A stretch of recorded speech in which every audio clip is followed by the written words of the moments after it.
Okay. You got it.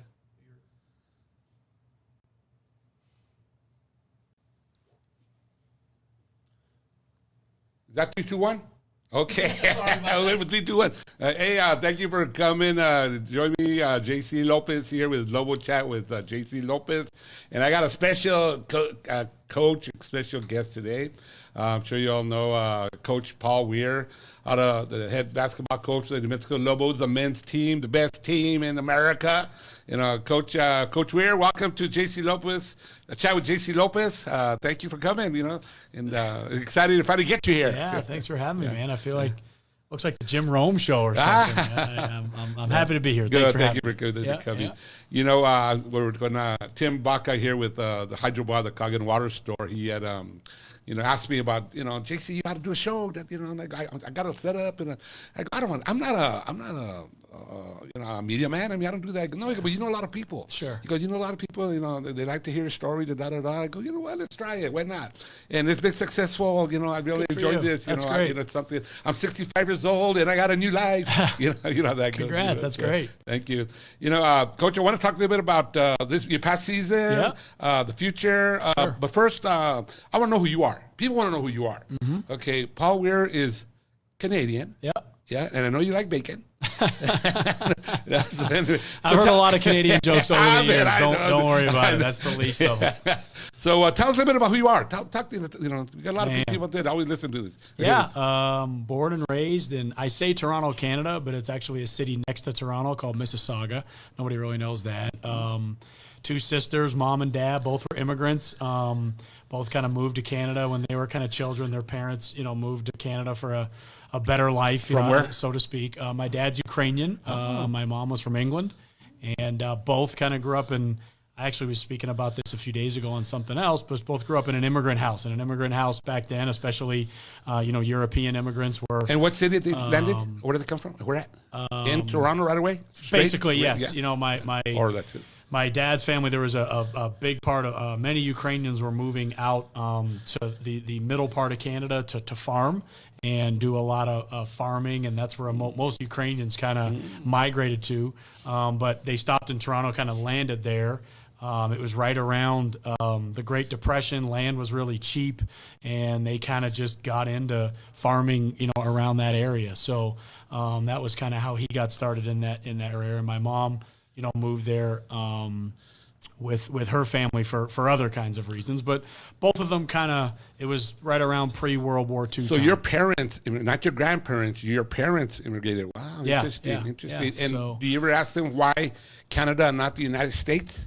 Good point. I never really got into that. I think there was a lot of English people moving to Canada around that time, and then there was a lot of Ukrainians at the time. My dad's from the Ukraine, moving to Canada at that time to do farming. So I never asked them why. That's a job. I grew up in Canada. You didn't really think about the U.S. very much. Right. It was just why here, why now. But so that was a little bit about what brought them here, and then obviously we were.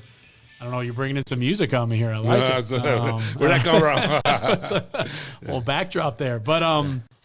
Yeah, so that was about them. Grew up with 2 sisters, and like I've told a lot of people, grew up in a house of immigrants, which was very old-fashioned. It was very disciplined. It was very structured. Had to go to school. Wasn't a lot of time for what I wanted out of life. It was more about what I was supposed to do. And how old are you right now? I am 41. You're 41. So you're born in 78, 79. I'm 41 here. Right, very 41. short. Yeah. So back when you were born, did you do a lot of farm work, or did you play basketball? No. So by then, my dad had to go to school. My dad had to kind of move on. He grew up on a farm himself, but as he got older, he kind of was moving on. And I grew up with kind of that same. As I was very young, my grandparents still had that. What was left of a farm. They had slowly started selling off parts of the land. They were older. And what were they growing? When I was young, it was mostly there were trees. There were apple trees, pear trees, and then in the back there were raspberries, strawberries. Those kinds of things. Now, when my dad was young, they had the animals as well and things like that. But when I was young and they were obviously a lot older, the animals had kind of gone. They were just kind of growing stuff off the land. Right. Is your dad and mom still alive? They are. Yeah. Though, unfortunately, my grandparents on my dad's side passed away when I never really get a chance to see them. So But yeah, so that was just kind of the house they grew up in. It was a tough time. It was the Depression. It was farming. It was a really hard life. And I think my dad still kind of wears that to this day. He's a very old-fashioned guy. There's not a lot of hugging. There's not a lot of, he's an old-fashioned guy. Yeah. So he Hold your dad now. He is now 80. You have a father that's in the 80s. Yes, Look I at do. you. I do. Wow. 86, I believe. Wow, Man, I should you know were a that. love child. Yes, yes. Yeah. I grew up in a different house. Are you the youngest? I'm actually the middle. I have a younger sister who Yeah. lives in Atlanta. She moved down there with her husband, and my older sister's a elementary school teacher, still up in Toronto. So she still lives up there. Have they ever come to see you coach? My dad he's very old fashioned, so he doesn't travel very much. He doesn't do those kinds of things. He's I wish I could.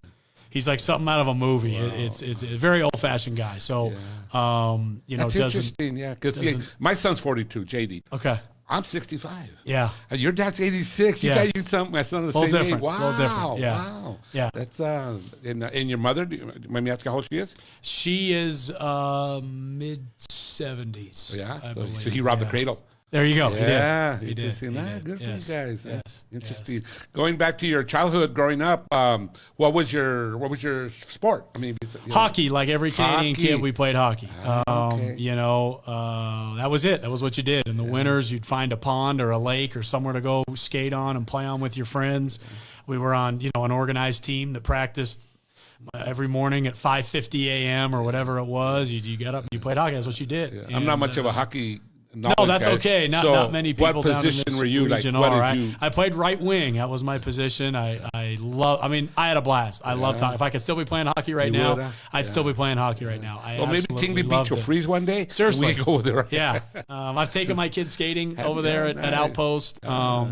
And signed them up for hockey. Yeah. Unfortunately, I didn't do a good job it was during the season, and I couldn't take him a lot, and he got behind. And now we'll see when it opens back up if I get him going again. So you played hockey, so that's a big transition from hockey to basketball. It is. So how did that come to be? Yeah. I played every sport growing up. I'm like every kid. You leave the house at whatever time in the morning, and you went and you played with your friends, and you played baseball and soccer and this and that. And actually, soccer wasn't a big one, but baseball for sure. Right. Football. We played a lot of road hockey. You played everything. But hockey was my sport. I enjoyed it the most.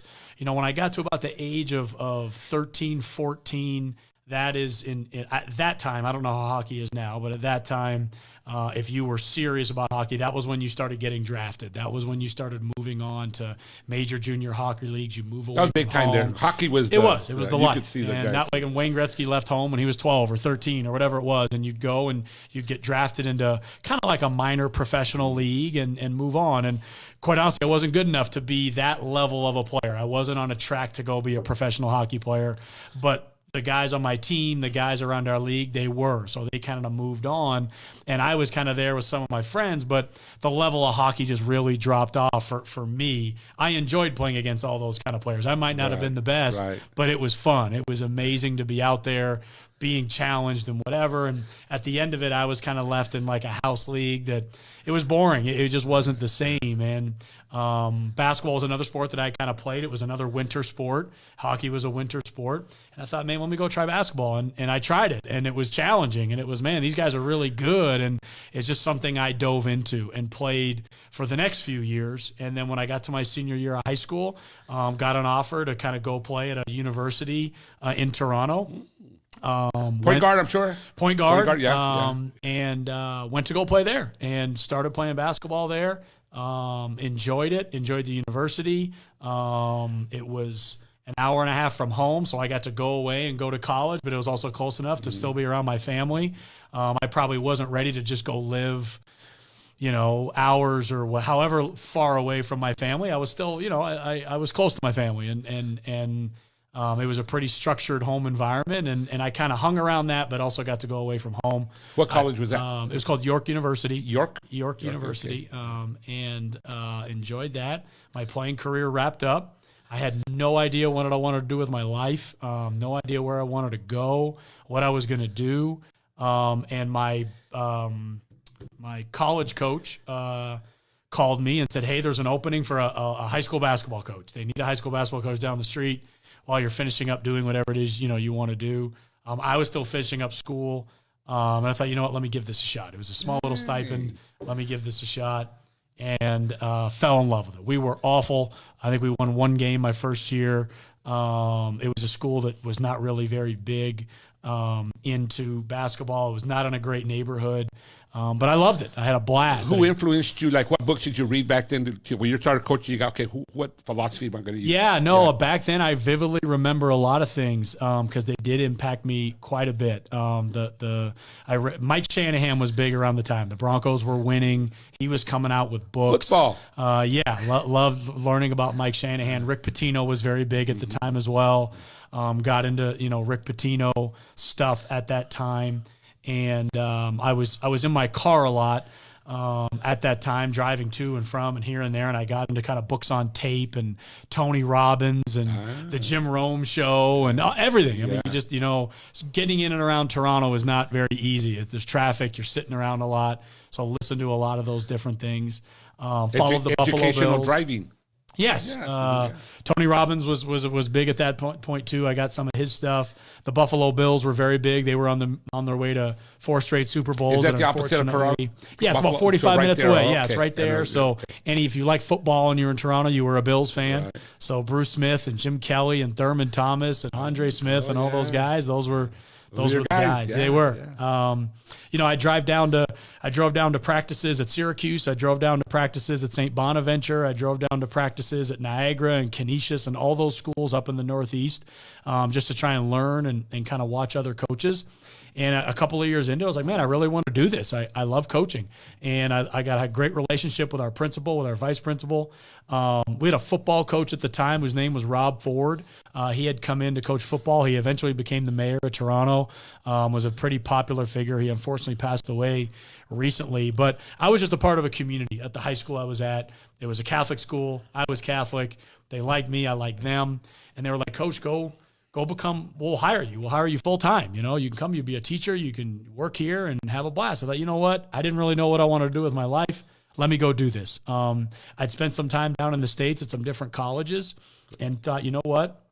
Let me see if I can be what's called a graduate assistant and basically go work for a college while I get my teaching degree, do it for a couple of years, and then go back and be a high school coach. So I probably wrote, I can't even tell you, 300 plus letters. And that was back when you wrote letters and you put them in the mail and you got a stamp and you sent it off. And I wrote it to every coach in America, Division I, Division II, anyone that had an education program.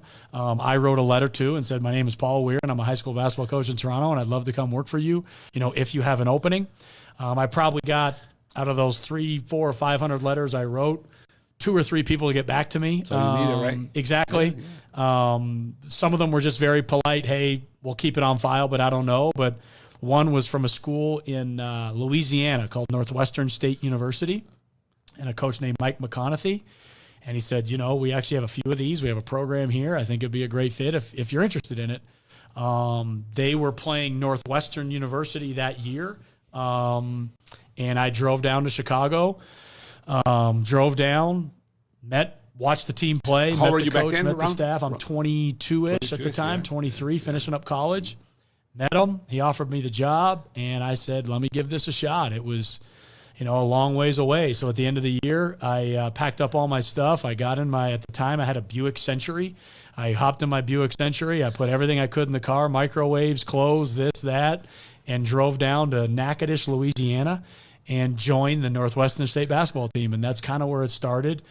The intent was never to be the next coach of the Lobos at the time. That wasn't anything I ever thought of. You probably never heard of New Mexico. Exactly right. Yeah. I'm just a kid trying to learn about basketball to go be a high school basketball coach. And next thing you know, I'm moving around the country. Then I'm working for Steve Alford. Then I'm working for Marvin Menzies. Then I'm my own head coach. And now I'm here. And, it's been, I think, 17 years now that I've been down here. Are you coaching. considered young to be a head coach around the fraternity of Division I colleges or not?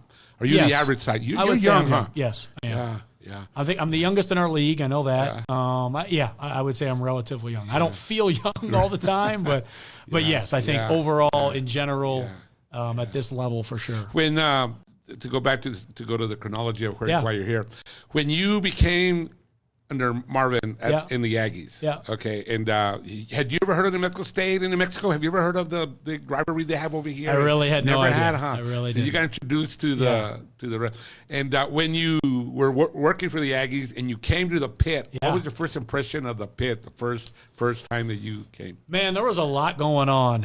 I remember I think the first few years I came, there was a lot of construction going on. Oh, during that year? They did that. So I think there was a few years where it was like, what's going on up there? There was a lot of different things. There were times the building was incredibly loud and would just blow you away, and then there were times where it wasn't. A lot really depended on the score, I think, the quality of the team. Who was coaching? Yeah, good point. And there was a lot that went into it, but just an impressive building, an impressive place. I think just the whole facility, there were times I got a chance to walk through it. My first couple of years, I would come up here in the offseason. I still had a good relationship with Steve and would come up. There was one year you guys played Nebraska in the NIT, and I came up to spend a couple days and watch the game and just got a tour of the whole facility and was like, never knowing, huh? Yeah, I mean, who knew? I mean, I was just coming up to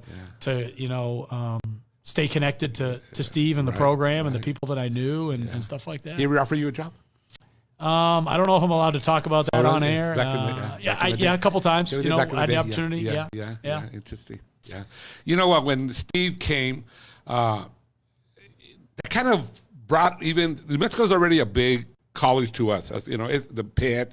Top stadium in the country. And when Steve came, he kind of gave us credibility. Sure. Because it really opened up, and he started building this program. Because we were good in the past. And Dave Blitz had some good teams, Norv Allenberger, of course, Bob King. I mean, we have history, And when Steve came, being a fan, it was an opportunity to see, I considered him a legend. Sure. Because I read about him when I was young. I mean, this guy, Steve Alford, the shooter, the Bobby Knight, the Olympics, the whole works, right? So, kind of got to know him. Like, good man. I really like Steve, Sure. what I really do. And I was so sad for him to leave, but it's all for a reason, right? Yep. It's God's will when everything's happening, So when you were coaching the Aggies, head coach. Yeah. I don't know. What made you want to come to New Mexico? I mean, really, what was the tipping point that says, you know what, I'm gonna go? Yeah. I mean, I vividly remember, I'll probably always remember that whole stretch there. That was a pretty intense time. I got the call. They asked for permission to speak with me. Mario Mocha, my athletic director at the time, called me and said, hey, they've asked permission to speak to you. They want you to interview. I'm going to ballpark. It was 3, 4, 5 o'clock in the afternoon.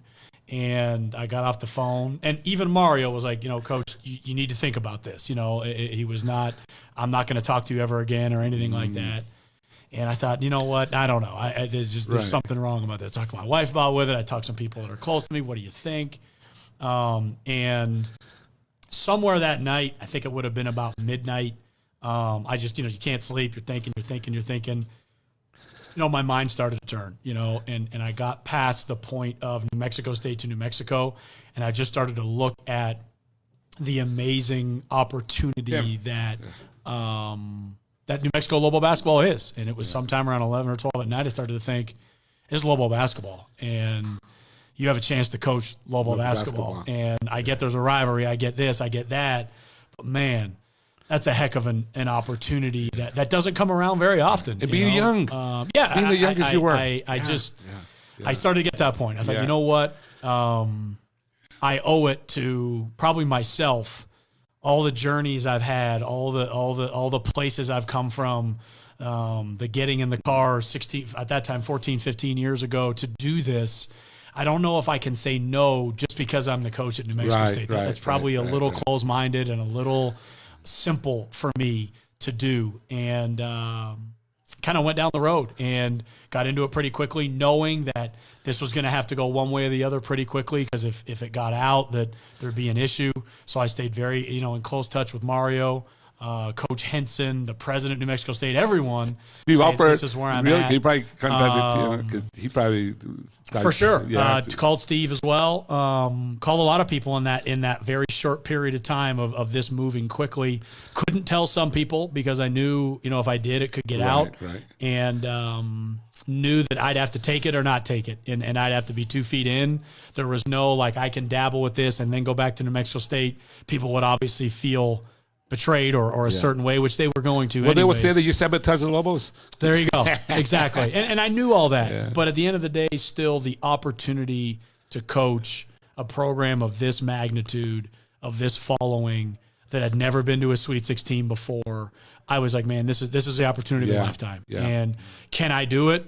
I believed I can. I still believe I can. But this is what I want to try doing. New Mexico State basketball program is an amazing basketball program. They've been to Final Fours. They've been to Sweet 16s. Yeah. They won 25 games a year before I got there. They're going to win 25 games a year after I got there. No one has truly solved Lobo basketball. No one has truly taken it over the hump. What an amazing chance to go try. And I believe you will. Me, I've been around since Mal Daniels' days, right? And we always get to the certain point and never get to that point. Mm-hmm. And I have a lot of friends, a lot of boosters, a lot of people out there that really care about this program. And some love you, some don't like you. Yeah. They don't. Some, I understand. But they don't realize that how young you are, that we have time now to build. You want to be here. I'm saying you want to be here 10, 20 years. For sure. I could see you be like Newt Olson from Arizona. They didn't have a good team when he started. He built that program. For sure. And I know you can do this because you recruit good players. Mm-hmm. You recruit men that are because I've seen a lot of kids. That's a college team. Yeah. This is a college. Wow, these guys are that's the teams you had in the last couple of years. And I understand that they're all personalities, and you can't control. You can't hold their hand the whole time. It's sad. I look at it not on you, not on me, but on I call it the Lobo curse. Mm-hmm. There's always something going on. There's something that what is always, man, God, I say, Carlton. Yeah. Great guy, great man. I met him. I like this kid. Yeah. What happened? I don't know what. You can't hold their hand, right? But you were rolling. Yeah. You guys were rolling. It was. We finally had it where I wanted it. You did. We did. And it's like, oh my God, what happens here? God, what JJ? I'm like, oh my God. You know what? Another line on our history for Lobo basketball. But we're positive thinkers. We're forward thinkers. Kids want to come here. Yeah. Good kids, good players want to come. They want to come play for you. Sure. And that's what you're seeing. People are seeing. They ask, "How are we gonna do this year?" We're gonna do great. Yeah. I go, we're gonna do great every year. Yeah. But how it ends is that's you never know how. Right. Your season ended the same way San Diego State's season ended. Yeah. And they were dominating the whole year. Good point. And at the end of the season, you had Utah State by 8 or 9. Yeah. They had 8 or 9. Who won the game? Yeah. Could stop Merle, right? Yeah, exactly. That guy was just lighting it up, man. And what can you do? And then our ball didn't go in. San Diego State's ball didn't go in. Mm-hmm. So you know what? We're there. We are there. And I'm fortunate. I'm liking that. I like Jackson too, but I'm glad he didn't come. Yeah. Because you have to rebuild it. Now you got your team. For sure. What you want. For sure. Yeah. Talk a little bit about the new recruit. Yeah. From North Carolina transfer. Yeah. Well, we signed a few. We obviously knew going into this year we were going to lose a lot up front. We looking at this year's roster. So way back in like a year ago today, we started looking at, we're going to lose Carlton Bragg. We're going to lose Corey Manigault. And quite frankly, we knew we were going to probably lose Vance Jackson. He was never on a depth chart of ours for this year. We knew that was an option. So we knew we're losing potentially our starting power forward, our starting center, and our backup power forward and center. So the gist of our recruiting last summer into last fall was bigs. We wanted to find big men. So we signed a big kid named Hassan Njai out of Kilgore Junior College that I really, really like. And then we signed Byron Matos, who was a terrific high school prospect that was committed to Mississippi State, opened himself up. We had obviously a great opportunity for him to come play here. He enjoyed the culture, he enjoyed the community, the language, and he committed here. So that was the big gist of our kind of summer into fall recruiting. We signed 2 other high school guards we really liked, but the intent for them was to come in and back up JJ and back up Zane and back up all the kind of younger guys that kind of came along. So unfortunately, when the situation happened this year with JJ, it threw us for a little bit of a loop, realizing, you know what, we fixed our big men problem. We feel like we're going to be good there, but we just lost what I thought he was the second best point guard in the league. He never got a chance to show that, but we lost a big hit there. So we had to go out and fix the point guard position as quickly as we could. We signed a kid out of Hutchinson Junior College, Saquon Singleton, that has an ability to play there. He's a big, strong point guard. He's older. He's experienced. He can also play other positions as well, but I felt really good about him. And I felt we needed more. We needed to kind of get there. So that was what brought us to Jeremiah. We got really lucky with him in that he had a lot of really interesting connections. It's very rare a kid from North Carolina who grew up in Columbus would ever come to University of New Mexico. It's fish out of water. But his dad was a great basketball player who played at the Pit. So his dad knew about it. He'd been here. He'd been a part of it. Who's his father? Franny Francis. He played at Ohio State. When they came, he came down and played here. So he came and played here. His sisters had actually played for Simone, who's a women's basketball assistant coach. So they were, she was able to kind of connect there, which was a neat one. And then Jaquan Lyle, who was on our team, played at Ohio State when he was a kid at Columbus, going to games. His dad played at Ohio State, so he knew Jaquan. So we just had all these kind of interesting connections that made it not kind of a really out of the ordinary school for a kid from there to kind of come down here. So we were able to kind of use that, and obviously had a need, and we're able to kind of go down that road. He's a terrific young man. Has he been here? Has he seen it live? He hasn't. No. So unfortunately, that's the way all recruiting is right now. No one is. You're doing it on these tours that you do on phones, and you send information. You do Zoom calls. So he did a Zoom call. We've had the academic person, you have the strength coach, you have the doctor, you have all these different people, and you kind of just lay everything out as best you can. Is there because all the colleges are doing the same thing? Was there an advisor how to do all this, or you all are on your own? You're just winging it. You're trying to do the best you can. Everyone's just winging it. So you did good. You're just trying to show the kids the best you can about where you're at. And our campus came out with a virtual tour, 2-3 weeks ago, and you've seen that. You're giving them everything you can to look at, because they can't. No schools can travel. They can't go to any schools. They're not allowed to visit anywhere. Right. So they're getting this from everybody. Now you're even. You're even with all the colleges, the Dukes, the Kentucky. Exactly right. So you're trying to find every edge you can and send them whatever you can that might differentiate yourself, and that's all we've been trying to do. Right. The upcoming season, how do you see us compared to? They say Nevada's going to be the team. Yeah. That's what I hear. There's a lot. I think the best player in the league that's still deciding what to do is Jalen Harris. He's a Nevada player. If he decides to stay in the NBA draft, you're probably getting rid of the best player in the league. If he decides to come back, it'll make Nevada obviously a very, very good team. UNLV is thought of to be really good as well. It's hard to rule out San Diego State and Utah State, even though they're losing some great players. I think the thing with our league this year is it loses a lot of great players from last year. I don't know if anyone really, if you really go through all the rosters and the amount of players that are leaving, I think it's going to make a very wide open league this year. I think when you've gone into the seasons, these last 2-3 years, 4 years, you ran into Musselman's teams at Nevada and now Utah State this past year. People went in looking at a team going, wow, they're going to be really hard to beat. I don't know if there's a team like that this year. I don't know if there's a team or two teams that have really separated themselves right off the bat where you're like, man, this is going to be tough to win the league this year. It's wide open. I mean, San Diego State lost Flynn. They lost Wetzel. They lost Fagan. They've lost a lot of Utah State lost Merrill. Utah State lost Merrill. I mean, that guy was amazing. No, they did. Yeah, that guy was amazing. Even Nevada lost Drew and Johnson. If you go down the line, UNLV lost Hardy. And a lot of these teams have lost a lot of really good players. Now, there's some good players coming in, but I don't know if there's a team coming back of, wow, that's a great team last year. They're bringing everybody back. Yeah. I mean, that's what Utah State was this year. That's what these other teams have been in the past. So I think it's going to be a wide open league. And there's obviously different times right now. I don't know what we're going to be able to do practice-wise, what we're going to be able to do, through the rest of the summer into the fall. It's going to be how many players do you have coming back? Right now, obviously, 6, 7. Yes. Oh, I'm sorry. I thought you meant on as far as our total roster. Yes. So right now, our 3 seniors are going to be big. McQuatch Malwatch is going to be very important to us. Zane Martin is going to be very important to us, and Keith McGee is going to be very important to us. Those 3 guys are guys that we're going to need. He started getting hot there towards the end. He's a good shooter, and we need shooting. So I think those 3 guys as seniors, I think, are really going to be a Do you think, not just yourself and your coaches and your players, do you think they learned a lot from last year's off the court, For sure. off the court That's problems? all we've talked about, those three guys, their leadership, their ability to kind of guide us. So I'm really excited about those three, not only on the court, but off the court as well, being leaders and helping us, you know. Are you gonna give them the free reign like you did this past year, where they could just, you know, like they live by themselves, do whatever they want to do, or are you gonna reel them in? What do you? I mean, I'm asking because they're men. Again, they're men. For sure. You know, so what do you do with these men? Yeah.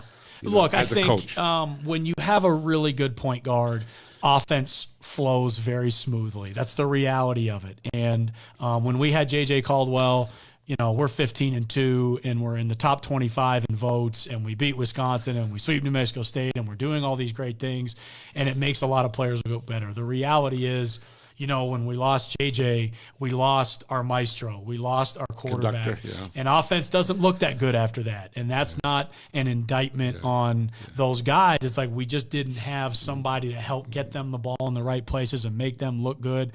And we tried a lot of other things in those areas, but we just didn't have it. So I think now with the point guard position we have, our whole offense will look a lot better. Do you have more than one excellent point guard? Or it's always just that one point guard that's going to – Well, unfortunately, last year our backup point guard was going to be Drew Drennan. And at the beginning of the year, Drew left for family reasons. So, you know, we went into the season with two guys to play point guard, and then middle of December had nobody to play point guard. And it just unfortunately never quite clicked for us. And we had a lot of, you know, stronger personalities and guys that wanted to score, and we just couldn't ever get them into a good rhythm. I thought by the end of the year, Zane had learned to kind of help us play some point guard. I thought Kirk Curry had kind of emerged as maybe a guard that could contribute and help. So we were on our way there. I think if the season kept going for another 2, 3, 4 weeks, we would eventually round it out to a good team. But you know, we're in the middle of January trying to make all this stuff go together. So I think this year now we signed a high school point guard. We signed 2 other point guards. We have 3 point guards on our roster. We feel like we have. It's really the deepest we've ever been at that position. Good. I tell a lot of friends that you know what, the season's rough. Rough. I go, you know what? I go, it comes down to 3 games, 4 games, guys. I go, I'm always supporting you. They think I'm the homers, right? But I go, you know what? I go, look, sure we want to win. We want to win these games. Yeah. But you got to try different. No question. Experiment, different players. I go, when it counts, it's going to count when we go to Vegas, and I feel good about Vegas. And we did good Vegas still. We just couldn't stop. Nobody could stop Merle. But you know, we could end up winning. We could end up winning that tournament again. We could have, and we're right there every single year. And I see your philosophy a lot of times. You know, you work through the kinks during the year. I mean, it comes down to 3 games. You could go. You're exactly right. Look at what San Diego State did last year. They were in top 4. They were. Granted, nobody went to the table, but they didn't win the Mountain West. You know, it came down to the last 4 games, 3 games. So right. So you know, so that's kind of what I tell when I debate on my buddies. You know, I go, just enjoy the season. No, I get win or lose, just enjoy it. Yeah. You know? Hey, it's better to have fans even that way than no fans at all. You know, and a lot of programs don't have the kind of support that we have. The amount of just volume, and they're knowledgeable. Yeah, you got these fans that are knowledgeable. No, trust me, I really would rather have them. There's a Yeah. lot of other teams, arenas you go to, programs you follow, and nobody cares. I mean, they just don't. And, you see it on the TV sometimes. You do. We go to the arenas, and we're like, geez, like this is not great, you know. And there's some great programs, that people think very highly of. So trust me, we'd all trade that. And it makes you wonder how they recruit those good players to those people don't go watch them play. Agreed, yeah. Well, usually they have other good things going on. It could be academically in the city, in the community, whatever. So let's go off a little bit of basketball for a minute. I heard yesterday before that our favorite #1 fan passed away. The young man that sits there with us. I know. I know that he was going through a lot even last year. He was what's his name? Jordan.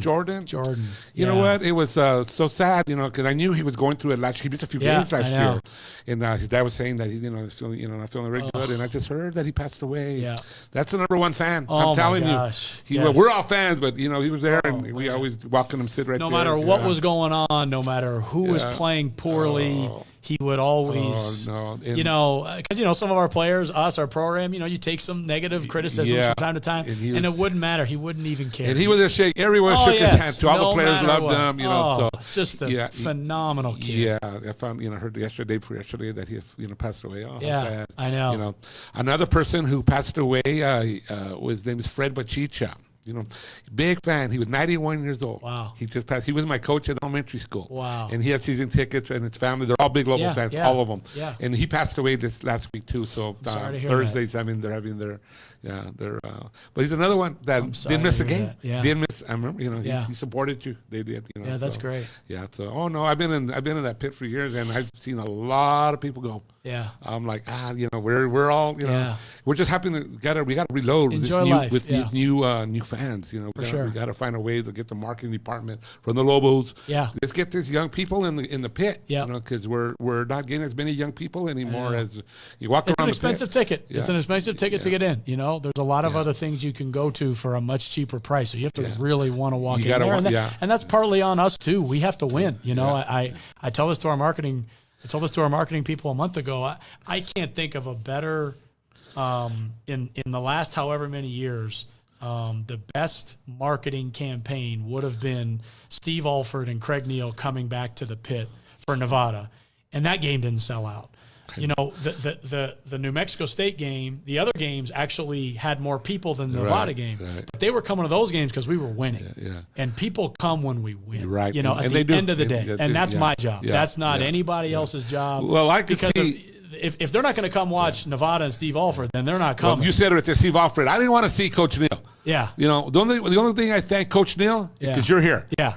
Yeah. I'm not even mentioning Coach Neal. I'm just talking about Steve Alford and Nevada. That should have been more marketing. You're right. But regardless, I'm saying if people aren't going to come for that, then they're not coming. It doesn't matter who you bring here or what you bring here. You have to win. Yeah, and we got to find a way to get the students in there. For sure. Because, you got a little area for students. But students are hard all across the country right now. They are. I will say, I don't think that's a New Mexico problem. I think that's a nationwide problem. Again, my point, though, in all of it is our team has to win. That's what gets people to come to games.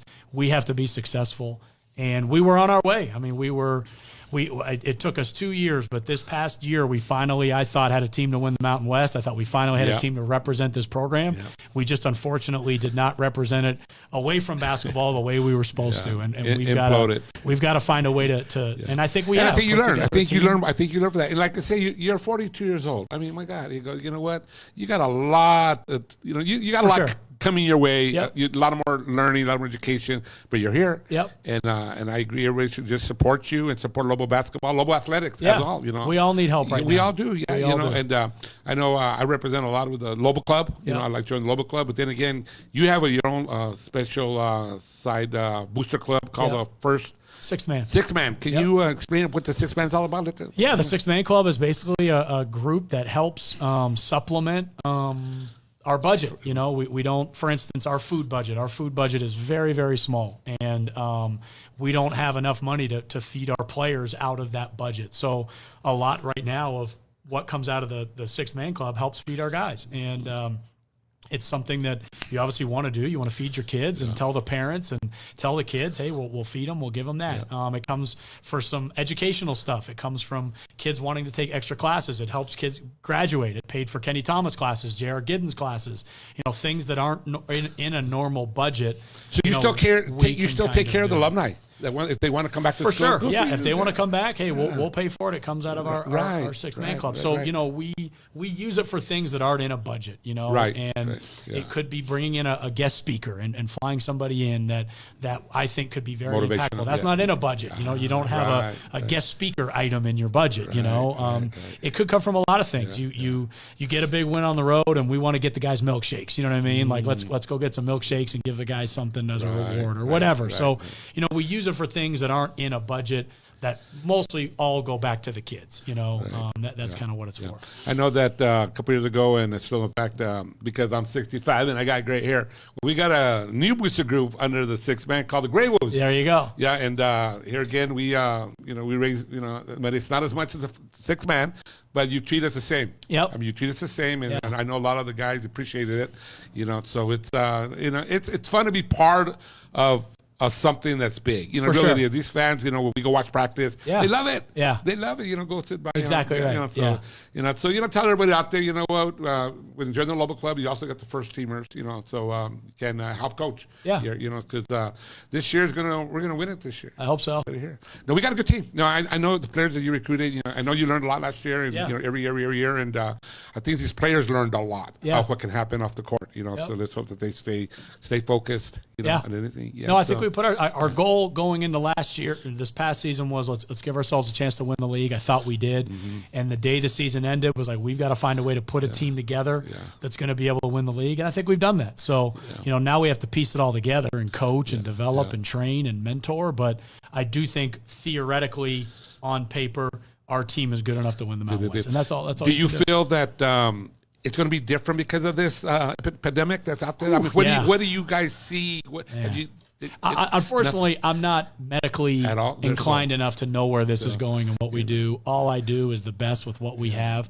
Our president, our athletic director, people around our university, they have those conversations. When can we practice? What will be the guidelines? They'll tell you. Yes. I'm not going to hear and start to force things, whether this is, we're not taking this seriously enough or, hey, we're all overreacting. Right. I mean, that's not really my job to do with our players and our school. I can do it with my family at home. We have our conversations, but I think with our team and with our athletic department, I just follow the rules. Right. Like all of us, we're all hoping. I see your PSAs, public service announcements on the radio, so it's good. It's all positive stuff.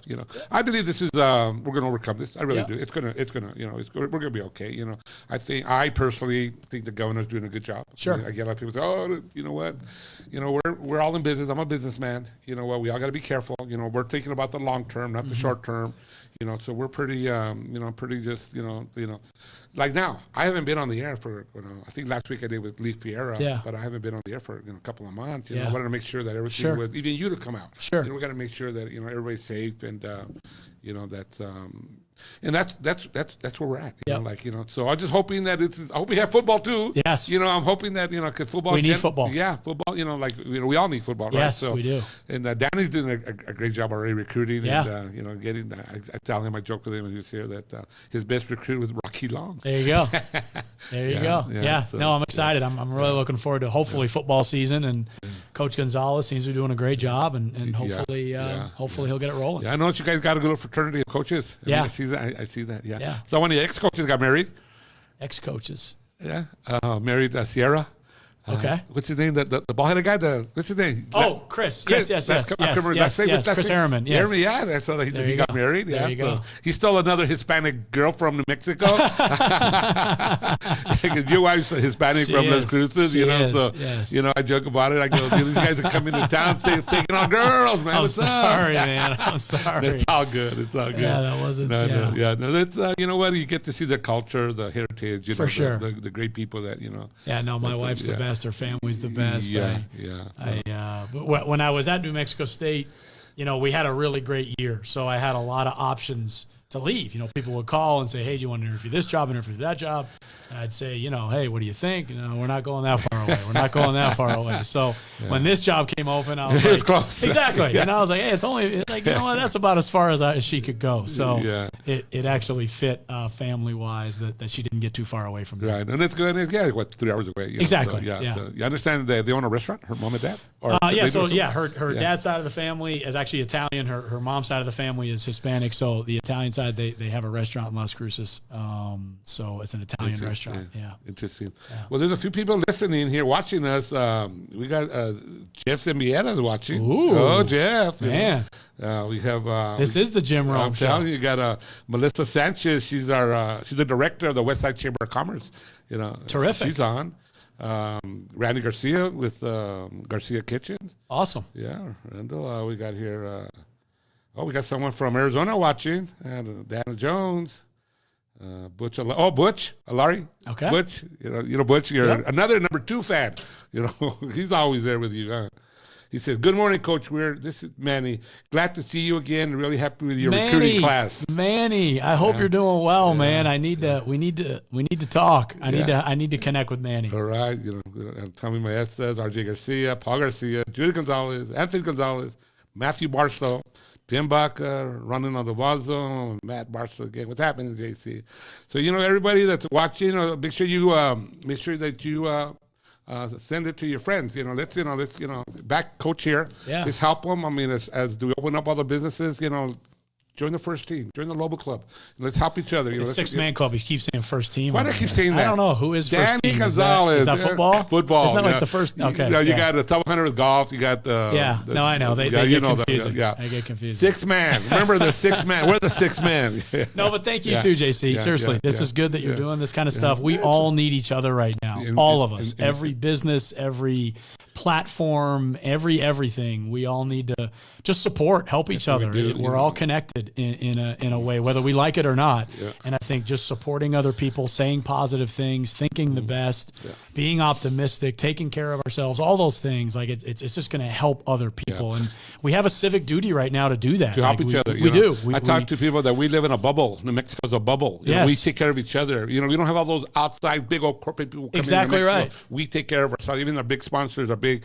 They're local people that gave like Dream Style. No question. And just even what you're doing right now, that helps that. Like help this process. And if there's anything I can ever do for people that are watching, if they want to reach out, I'm all about it. I've gone to everything I can go to as far as public speaking engagements or this or that. And that's part of the community involvement. But we all need to do it. It's not just me. So if there's anything out there I can do, obviously I'd love to help. Like Jeremy, my son, Minuteman Design Center. Jeremy's, we've done a lot of work for you, the Lobos, and Jeremy's part of this growth of your generation. Yeah. This is your generation. It is. We're ready to go up to the, fly away through the, the clouds. I got another son, JD Lopez. Yeah, he's opening up wading now. It's called Jungle Jam. It's an indoor playground. Got it. That you will be taking your kids. It's up on Paseo del Norte and Corso. But we're all waiting. See, we're all on the same boat here. We're just waiting for open. But once it does, it's going to happen for all of us. It's going to be nice. I hope so, man. Yeah, I got Tim just came up. I know Tim wants to say a few words. Can you mind talking with Tim a little bit? Of course. Go ahead. Tim. Yeah. Talk a little bit about what we're here for. I'm always putting him on the spot.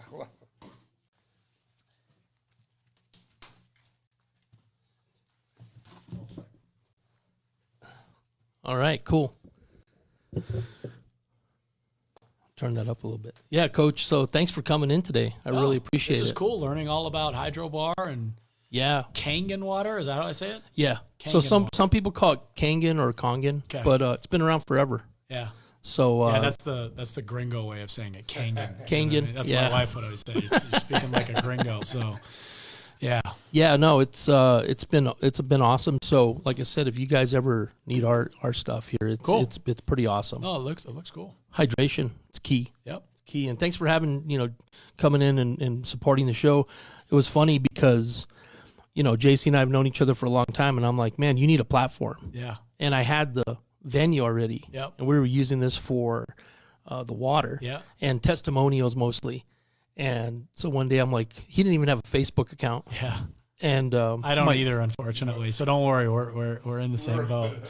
But what's funny about JC is my son actually, got him one going, and then before you know it, he's live everywhere. Yeah. And it's like he just went nuts on it. Yeah.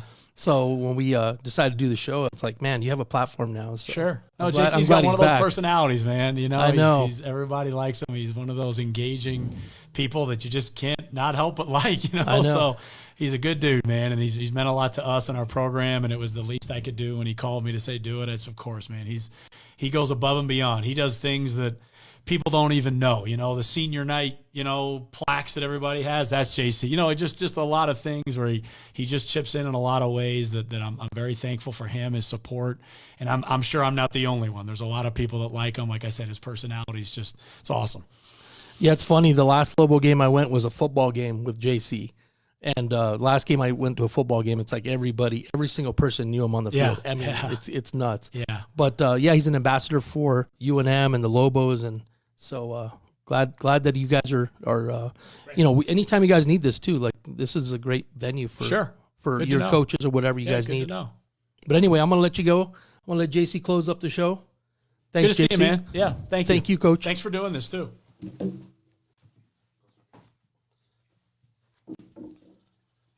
Thank you for those kind words, Coach. Darn, you know what? One thing about being a local guy here, is that I'm born and raised here. I've been around so much stuff that people know me from different things. And the people don't even know what I do for a living. Yeah. They think I work for the Lobos. Yeah, they do, you know, so, but, you know, I do have a company called Minuteman Design Center that I just sold to my son a couple years ago with Jeremy. Yep. And, you know what, but I enjoy this. I enjoy, you know, I'm not a professional speaker. You know, I'm not a Jason Vieta. Yeah. You know, I'm not a Henry T. You know, these guys, Leafy Air, these guys are on it. These guys know their stuff, you know. So, but this is fun. You know, like Tim says, anytime that you feel you want to send out a message, you want to come in, and we'll do it, man. Okay. We'll do it. And it doesn't cost us a penny. Yeah.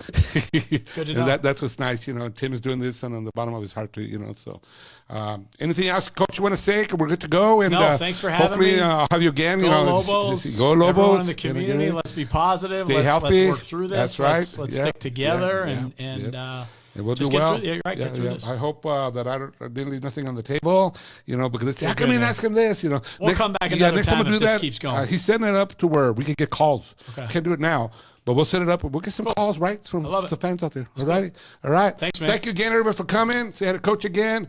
Don't forget the season's coming up. Join the 6 man. There you go. There you go. And again, have a great time. Thank you. Stay strong out there. We're going to get by this. Remember, peace out.